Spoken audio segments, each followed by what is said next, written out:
News Desk at the Columbus Dispatch presents the BuckeyeXtra Basketball Podcast. With your host, Ohio State basketball beat writer Adam Jardy. Brady Batiste says, "Give me the rock." Here it goes. Up and away. Slam jam bam. And now he does a little dance. Now, the BuckeyeXtra Basketball Podcast. Hello, everyone. This is Adam Jardy from the Columbus Dispatch. Today is Tuesday, November 11th, 2025, and it's my official duty to welcome you into episode 507 of the BuckeyeXtra Men's Basketball Podcast. Welcome to Jubilation City. Welcome to Value City Arena.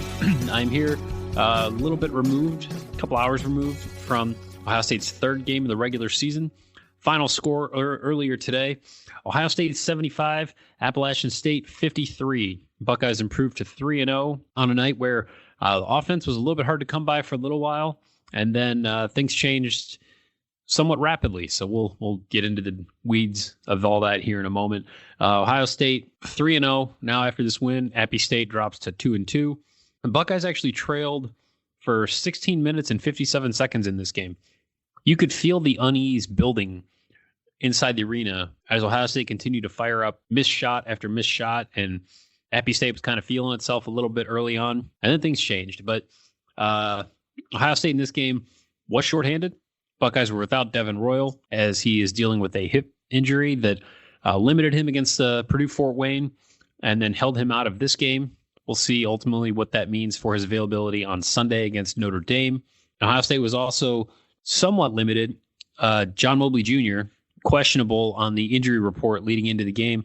Turned out he was sick, had been sick for a couple of days, did not practice on Monday leading into this game, but essentially was as full go as he could be. He started in this game, played 26 minutes, finished with 16 points. The number one individual contributor in this game for Ohio State was Brandon Knoll, who in 27 minutes finished with 17 points on 10 shots. He was 7 of 7 from inside the three-point line, 1 of 3 from 3. But he had 17 points and 11 rebounds for the first double-double of his Ohio State career. John Mobley Jr. added 16 points. Some interesting stuff in his stat line, because you look at a guy who was shaking off being sick. He only goes 3 of 11 from the floor, 2 of 5 from 3. Continues to struggle inside the three-point line, so he was 1 of 6 from two-point range. But Mobley finished with 16 points, 4 rebounds, 3 assists, 0 turnovers, did not commit a foul, drew tying Bruce Thornton for a game high, drew 6 fouls, and was 8 of 9 from the free throw line. The ironic thing is that the one free throw that he missed would have finished off a 4-point play. He hit a three-pointer, drew the foul, counted 4 fingers as he walked back up the court, like he's going to finish off the 4-point play. And then that ended up being the one free throw that he missed. I'm sure he's going to be thinking about that one later. But he finishes with 16. Bruce Thornton with a sort of ho-hum 13, 3, and 3 night, 13 points, 3 rebounds, 3 assists, 2 steals, a turnover in 31 minutes and 33 seconds. I actually thought they were able to get him out of the game a little bit more than maybe they've been able to before in games like this, which I think is going to be important as the season progresses and Ohio State plays in more meaningful games against higher level competition. A couple numbers that do really jump out to me. Ohio State shot 28.6% from the field in the first half, 8 of 28, but still managed to take a 30-25 lead into the break. Ohio State finished the game shooting 40.7%. So the Buckeyes were 22 of 54 in the game, only 7 of 27 from 3, 25.9%. But the Buckeyes did go 24 of 32 from the free throw line. Numbers that were skewed at the end by Matthew Griachich getting fouled on a three-pointer and then surprisingly missing all 3 free throws, which I think just sort of speaks to the level of uncomfortable that I think he's kind of battling through right now. But Ohio State with 15 assists on 22 made field goals and only 4 turnovers. Not bad. The Buckeyes had a 16-12 advantage in second chance points, 26-20 advantage in points in the paint, and a 14-2 advantage in points off of turnovers.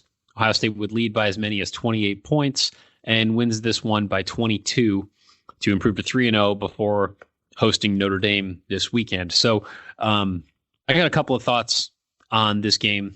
I've written my takeaways already. There's 1,600, 1,700 words coming your way. By the time you hear this, that will already been published online, so you can go read that. So I'm going to get into a couple of the numbers from this game that really stand out to me. Before I do, I want to remind you can subscribe to the podcast on Apple, Spotify, YouTube, wherever you enjoy your favorite podcasts. If you subscribe, you automatically get the newest ones just as soon as our man Patrick Flaherty, the Podfather, can grab them and publish them for you. And while you're subscribing or downloading, please leave a review. Please click 5 stars. And please consider telling a friend. Thanks to everyone who's taken the time to do all those things. You continue to be very much appreciated. All right, so the start to this game, and so these are I got 2 bullet points here. And I think I'm just going to merge them into one here because for as good as Ohio State's offense has looked through the first 2 games, and for all the positive things that everyone around the program has said about the offense leading into the start of the season, it's also fair to recognize that Devin Royal is a significant part of that, and John Mobley Jr. is a significant part of that. And I was curious watching the early minutes of this game and just thinking to myself, like, okay, this is where, like, I feel like Devin Royal would probably get them a bucket. Or maybe this is where, like, John Mobley hits a 3 or draws a foul or something like that. But for much of the first half, that just was not happening.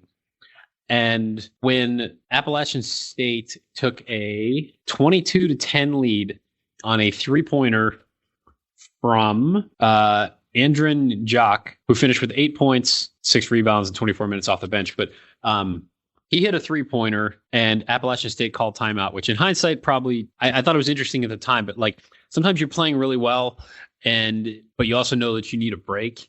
So they called the timeout, 5:25 to go, ahead 25-15. And just a few moments before that, Ohio State had called a timeout because Appy State had scored on 3 straight possessions, put together a little 8-2 run, and it was a 22-10 lead for the Mountaineers when Jake Diebler called timeout with 8:12 to go in the first half. And it was to look up and to think about these last 2 games that we've seen and to see Ohio State with 10 points through 12 minutes of basketball almost defied explanation. Like you're just sitting there and saying, kind of like, you know, when they started the first game making their first 8 shots, started the second game making their first 7 shots. Like, you know, teams are going to miss shots. Nobody, I like to say at home, nobody bats 1,000. But yeah, nobody shoots 100%. You know that like there will be regression to the mean. And you could feel like the consternation growing in the arena just a little bit with each successive miss. And these weren't really, I mean, some of them were, but these weren't really bad misses. These were like, okay, you got the ball in the paint and you're right there at the rim and somehow like your touch was just a little bit off and it hits the wrong side of the rim and falls off. Or actually, do rims have sides? I guess it's all one cylinder. So it's the wrong part of the rim. Or you like have like there was one that I can picture where Mari Bynum like had a chance for a tip in and he just missed the tip in. Ohio State having shot so well from 3-point range coming into this game, the Buckeyes were at 48% through their first 2 games. They missed their first 11 in this game. And again, like you're looking at that and going, they're not going to go over. Like at some point, this is going to click back around. You just got to find a way to like make that first shot. And what ultimately happened for Ohio State in this game, again, Buckeyes open up 4 of 21 from the field, falling behind 22-10 at that point. They do start to get things going a little bit. Brandon Knoll scores on a drive from the right corner to cut it to 22-12. But then not an ideal possession here. Thornton has a foul. There's a 3-pointer that gets missed. Tilly gets called for foul on the rebound. And then hit the front end of a 1-and-1 to go back up 23-12. Then Brandon Knoll hits a 3-pointer. It was Ohio State's first 3-pointer. It was kind of a crazy play. Like John Mobley had driven to the basket, kind of lost the ball, and it looked like it was going out of bounds, but instead it went right to Brandon Knoll in the right corner. He gave like a head fake, 1-step dribble to the left, buries the 3-pointer. That makes it 23-15. Ohio State's within 8. Now, the Buckeyes had not led to this point. That was Ohio State's first 3-pointer on its 12th 3-point attempt. But then once again, Appy State comes down, hits a jumper. It's 25-15, 5:25 to go. That's where the timeout is. That is unquestionably the high water mark for Appy State. And what happens after that is that Ohio State closes the half on a 15-0 run. It started with Christoph Tilly getting fouled on a drive. 10 of the 15 points came from the free throw line.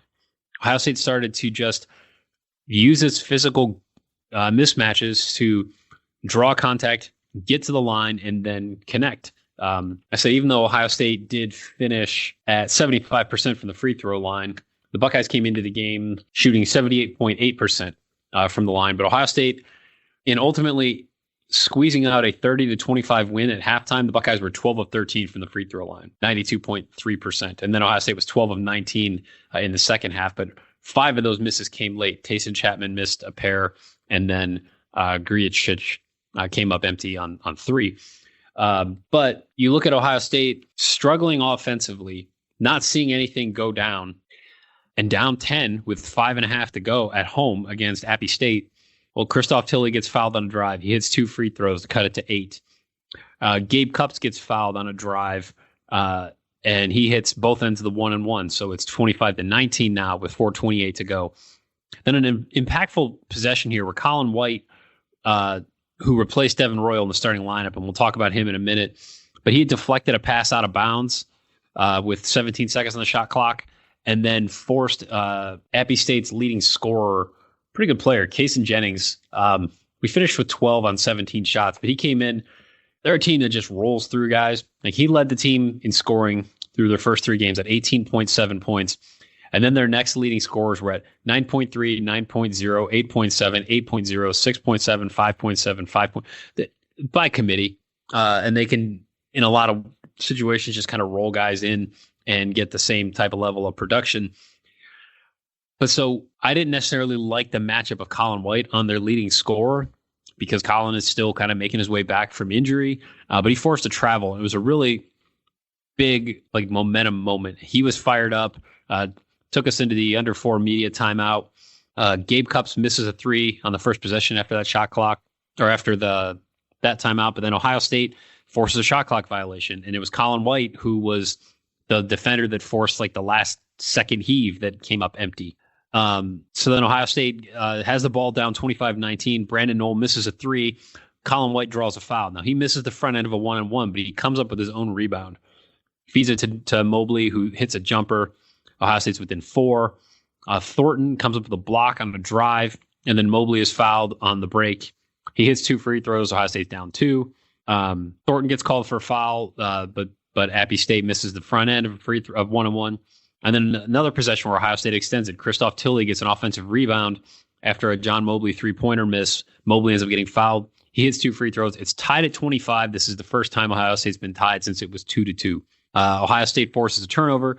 Mobley gets fouled again. He hits both free throws with 33.9 seconds left. Ohio State is up 2. Colin White draws a foul when it got under Kaysen Jennings' skin. The guy pushed off of Colin to deprive the visitors of their final shot of the half. So Ohio State gets the ball with 13 seconds left. Not exactly sure what they initially drew up. It didn't work. The ball got deflected out of bounds with 4.9 seconds left. And then they end up throwing the ball in, getting it to Bruce Thornton in the left corner. And on a half where Ohio State had gone, to this point, the Buckeyes were 3 of 14 from 3. Bruce Thornton drills a corner 3-pointer to end the half. Ohio State has a 5-point lead. Place is roaring, or at least as roaring as it could be given the crowd. We'll talk about that in a minute too. But it ended up being a 15-0 run for Ohio State to close the half. And Ohio State would then extend that into the second half. Tilley with a 3-point play on a give and go, or a pass from John Mobley. I just wrote down nice ball movement. But it seemed like everybody touched the ball in that possession. Ends up with a Tilley 3-point play. Ohio State's up 8. Ohio State forces a turnover. Tilley misses in the paint. Appy State scores at 18:46 of the second half. That breaks a stretch of 6 minutes and 39 seconds where Ohio State did not allow any points. And in that stretch, that was an 18-0 run for the Buckeyes. Now, stop me if you've seen this game before where Ohio State digs itself a hole, builds a lead, and then immediately gives it up. Or as soon as a team breaks a scoreless stretch, it starts a hot stretch where that team then scores however many points in a row. Well, Ohio State did come up empty on 2 possessions here, and then Appy State on a second chance possession ends up scoring to make it 33-29. Then Mobley hits a 3-pointer, and Ohio State is off and running. From this point, when Ohio State's ahead 33-29, the Buckeyes just kind of poured on at this point, and you had 1, 2, 3, 4, 6. Ohio State scored on 7 of 9 possessions to push it out to 51-32.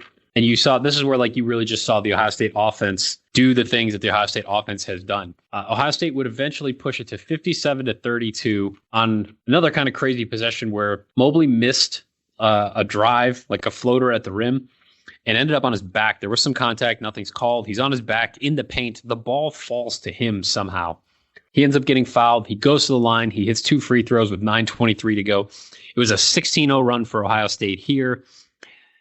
Ohio State ended up holding App State scoreless for 7 minutes and 17 seconds. So there's 2 stretches, one of 6 minutes and 39 seconds, one of 7 minutes and 17 seconds, where Ohio State did not allow its opponent to score. And certainly we can all recognize that the Appalachian State is not a Big Ten team, and Big Ten teams are unlikely to have 2 stretches that combine for 13 minutes and 56 seconds without scoring. That seems rather unlikely. However, for way of context, Ohio State finished this game with an adjusted defensive efficiency rating of 86.2 points per 100 possessions. Now, that's Ohio State's best rating of the season.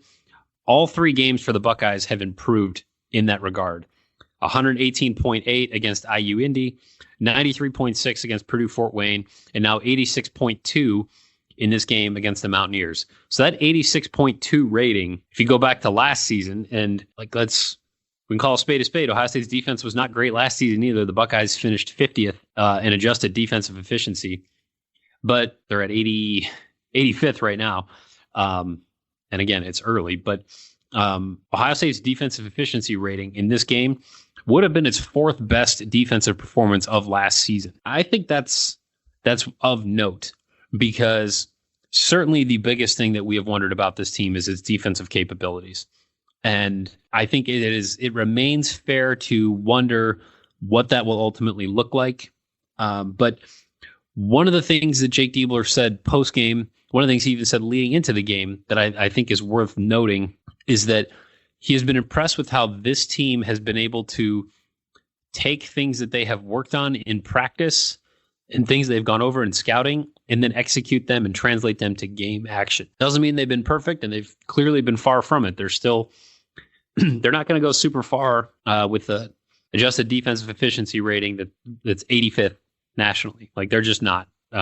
Even if the best offense, or even if the best defense is being up 15 on offense, that's going to that puts too much stress on your offense. But I do think what we saw in this game gives Ohio State some cautious optimism that the defense, while it might not be all, it's not going to be a top 20 defense, but it might be a good enough defense for this team to get to, some of those goals that they talk about all the time. I don't know that it will ever be a truly elite defense, but this felt like a step in the right direction to me. And I think that's interesting, noting that the Buckeyes were without one of their primary defenders. And that leads us into Devin Royal and his situation.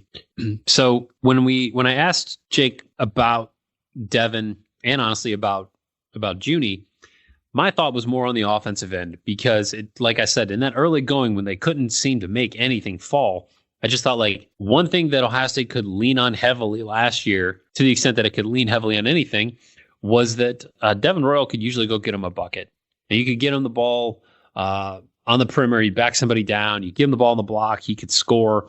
He was their best post presence last year.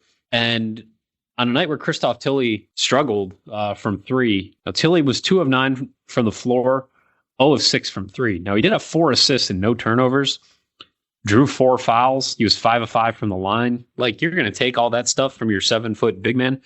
But certainly his misfires from deep were not ideal. Diebler said, when I see him, I'm going to say you went 0 for 6, so that means the next one's probably going in. When you've got time and space, fire that thing. He really continues to encourage him to shoot from 3. Let's see. So he came into the game. He was 2 of 7 from 3. So he's now 2 of 13 from 3. I would expect him to shoot better than that. He's not going to be John Mobley, but I think he can be better than the percentage he's at right now. But anyway, it felt like not having Devin Royal and having probably not a fully 100% John Mobley. I think we could see that in how the offense was functioning to a degree. But yeah, Diebler was pointing to the defensive side and pointing to how here's the quote. I've got high level trust in him offensively to make something happen for us. Maybe when we need to stabilize our offense a little bit. Certainly missed him out there. But going into the game, my biggest fear with him not being out there was the rebounding. They're really, really good at going to the glass. You lose one of your best rebounders. That was the biggest question mark I felt like we had to answer collectively. Well, some of that came from Brandon Knoll, who played his most overall impactful Ohio State game. I felt like he just looked more aggressive on the glass. He looked like a guy who was able to contribute to a high-level team. He looked more settled than maybe he did in the first two games. But at the same time, he looked more aggressive. Like, I think that maybe Diebler said something on Monday about maybe him like letting the game come to him too much. He needed to assert himself a little bit more. Thought he did more of that in this game, and I think the numbers bear that out, both offensively and defensively. I don't love leaning on a plus minus from one individual game. I think that stuff can get skewed pretty quickly, but he was plus 27 in this game to go with his 17 and 11. So impactful game, certainly for Brandon. I was thinking, and I didn't phrase this question super great, but I was thinking about how when Appy State called the timeout up 10 with about 5.5 to go in the first half, what it's like to be on that side of things. And now here's Brandon Knoll after 5 years at Wright State, trying to not let that kind of an upset happen. And I thought there might be some interesting angles to look at there, but I didn't phrase the question very well, and it didn't go very far. But that was one of the things that I was thinking about. Back to Ohio State's offense for a second. This is a stat that I forgot to mention earlier, but Ohio State, again, 4 of 21 from the field to open the game. That's 19%. And then starting with that Brandon Knoll bucket to make it 22-12, Ohio State would shoot 54.5% the rest of the way, 18 of 33, while outscoring Appy State 65-31. So moving on now to Colin White, there was an interesting, well, like as we continue to analyze, what this team looks like and who can do what. Jake Diebler said that one of the reasons that he said there were two reasons that he started Colin in Devin Royal's place. One, he earned it. And two, it enabled him to keep some of his substitution patterns the same. And by that, he said he was able to bring in Gabe Cupps as his first perimeter substitution of the game. So I think we could probably tell just by looking at the playing time to this point. I mean, coming in, Gabe Cupps had played more than anybody else off the bench. He had played almost 3 times as much as Tayson Chapman. So clearly, Cupps is establishing himself as the first guard off the bench, and by bringing Colin White into the starting lineup in Devin's place, they didn't have you had fewer things you had to adjust to. You had fewer changes you had to make to some of your substitution patterns, and it was a neat thing to see. Where we sit, where the media sits, we are like not far from the families section, and Colin White's entire family was filming the starting lineup announcement. Like when they're introducing the starters, they were all filming it. I was watching just how excited they were. It was a cool thing to see. Like when you get those glimpses of just the humanity and the family aspect of this stuff, that was pretty neat. And so Colin didn't contribute statistically a whole lot. I mean, he didn't score. Wait, is that right? Yeah. Missed 2 shots, had 4 rebounds. Otherwise, drew 2 fouls, missed a free throw. But I thought showed some things defensively. And this was, he played career high here, 17 minutes, 37 seconds. He only averaged 8 minutes a game last season when he played in 19 games, dealing with that leg injury. We're coming up on almost a year since Colin White was first injured. And so you think about kind of that whole journey, pretty wild. And you think we've talked a lot on here, and I've written a lot about all the time that Colin lost during the summer. But for him to get his first start and for Ohio State to win and for him to have a role, even if it didn't really show up on the stat sheet, there was some neat stuff there. And I enjoyed, like I said, I enjoyed seeing the family element to all of this. Now, Diebler was asked about, like, do you need him to shoot? Like, it's an interesting point because you do have, it's probably not ideal, even if you win and win comfortably, to have a starter play almost 18 minutes and not score. I mean, it's kind of like a Evan Mahaffey type of stat line, to be honest. But Diebler he was asked about Colin and, like, if you need him to shoot. And he said, sometimes making the one more pass is the best thing for the team. He needs to be aggressive from three when he's open. He said, when you're playing with as gifted of scorers as we have, having some guys who maybe aren't hunting their shots at a high clip is beneficial for the team. He said he's got to be aggressive. He's cut really well in practice and scored. He's shooting well from three. I've got a ton of trust in him. Thought he played really well and was really good defensively too.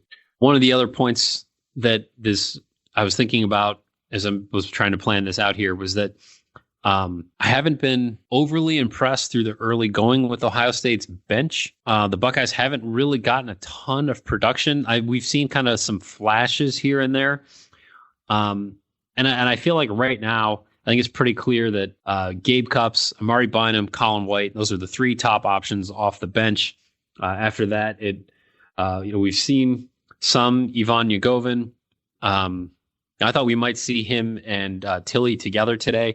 To my knowledge, I don't recall seeing that at any point. I'll have to go back and break down lineups. But he played 9.5. Yagovin played 9.5 minutes.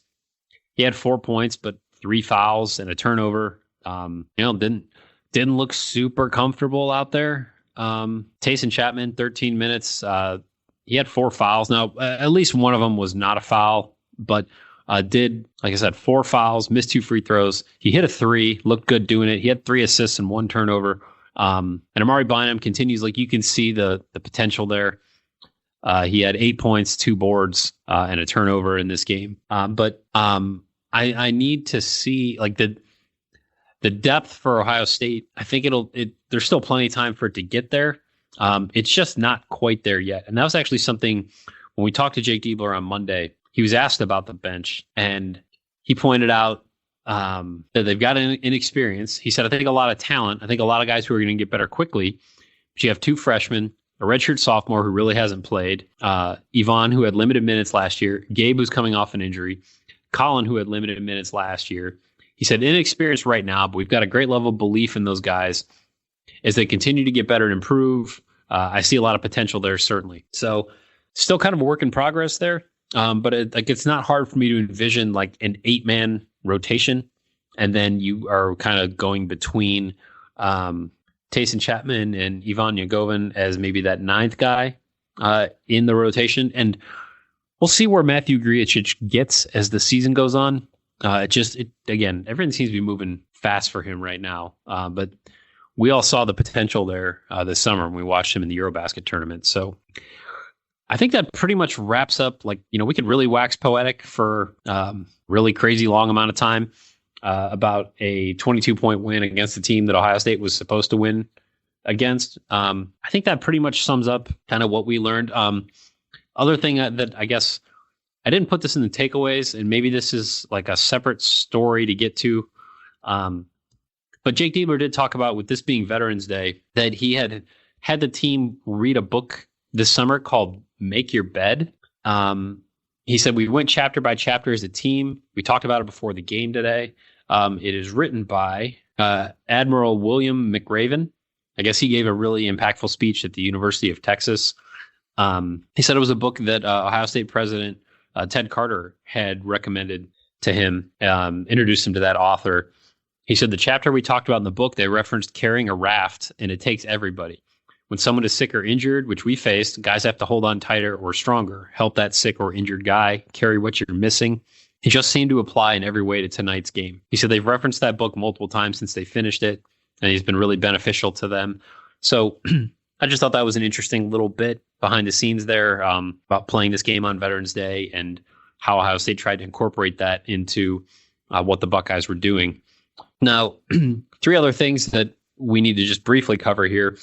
So I completely missed this until after the game. So I will look more into this on Wednesday, and we'll have a story, because I had a story somewhat ready, depending on which way this would go. But Puff Johnson had been suing for eligibility to join Ohio State this season. That lawsuit has been rejected. So I guess like the technical legal way to put this is that his motion for a temporary restraining order to allow him to play the season has been denied. Now, I don't know that this means that this is completely over, but I think this makes it significantly less likely that we will see Puff Johnson. Is there more than a 0% chance that there's an appeal that is able to be filed and that could shake something loose down the road? I mean, I guess it's a possibility, possibly, but I'm having a hard time seeing it. Like, I can't really close my eyes right now and visualize like Puff Johnson playing at Ohio State this year. Like, that seems like it's done and over with, given that it is November 12th and Ohio State is already 3 games into the season and he's not been with the team in any way, shape, or form to this point. So I guess you never say never, and we'll see what else might come of this, but it doesn't seem likely. Let's leave it at that. There's a whole bunch of Jerry Lucas stuff coming up. So if you're listening to this and you want to be there on Friday at 4:00, the Buckeyes will unveil the Jerry Lucas statue outside of the Jerome Schottenstein Center. It'll be outside the Northwest Rotunda, like near the practice facility. Like, the entrance that you go in that has like the big Ohio State logo. And there's the players hallway, the Evan Turner hallway, where there's all the trophies and all that stuff. Like outside of that, that's where the statue will be, and that'll be unveiled again 4:00 on Friday. So if you're interested in checking that out, that would be the time. And then on Saturday, Jerry Lucas will be the victory bell ringer at Ohio Stadium as the Buckeyes host UCLA in football. And then they will honor him on Sunday during the Notre Dame game. He will dot the I as the athletic band performs Script Ohio on the court.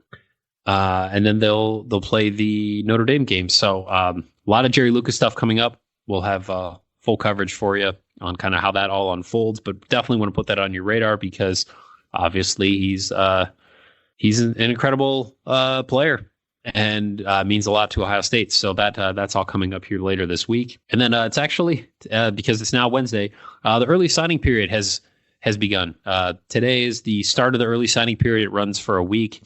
Ohio State with a 2-man recruiting class at this moment with 5-star forward Anthony Thompson from Western Reserve Academy in Hudson, Ohio, and then 4-star forward Alex Smith from Upper Arlington, who's playing for Prolific Prep this year. It's entirely possible and likely that we will get official confirmation from Ohio State on Wednesday that both players have signed for the Buckeyes, but neither of them will be having any sort of like signing day ceremony for at least a couple of days. My understanding at this point, and these plans can frequently change, but that Alex Smith will have his ceremony on Friday and that Anthony Thompson's will be on Tuesday. So stay tuned, but Ohio State expected to sign a 2-man recruiting class, and we'll see. Maybe they can. I don't get the sense that they're done as far as adding freshmen in 2026, so stay tuned on that front. But that's also coming up here right on the horizon. So now that it's past midnight and this one's gone on for quite a few minutes here, I think it's probably a good time to wrap it up. So not necessarily planning on recording between now and the Notre Dame game. If there is like some incredibly meaningful signing day news that we don't know about, and I always reserve the right to drop a surprise podcast on your ears, but otherwise this will probably be the only one until Sunday afternoon after Ohio State plays Notre Dame. First non-conference high major opponent of the season. Really interested to see what this looks like. So maybe we will do something like Thursday or Friday, kind of previewing it. Stay tuned. Stay subscribed. Then they'll just pop right in your feed. So now I am going to wrap this one up. As always, you can send along your questions, your comments, your love notes, your hate mail, and otherwise constructive criticism to me at Adam Jardy on Twitter or ajardydispatch.com. Thanks again for listening. And thanks to Patrick Flaherty for publishing this and getting it out there into the world. I'll be back with you soon. So until then, be kind, take care, and we'll talk soon. Be sure and subscribe to the Buckeye Extra podcast in the iTunes Store, the Google Play Store, or on Stitcher.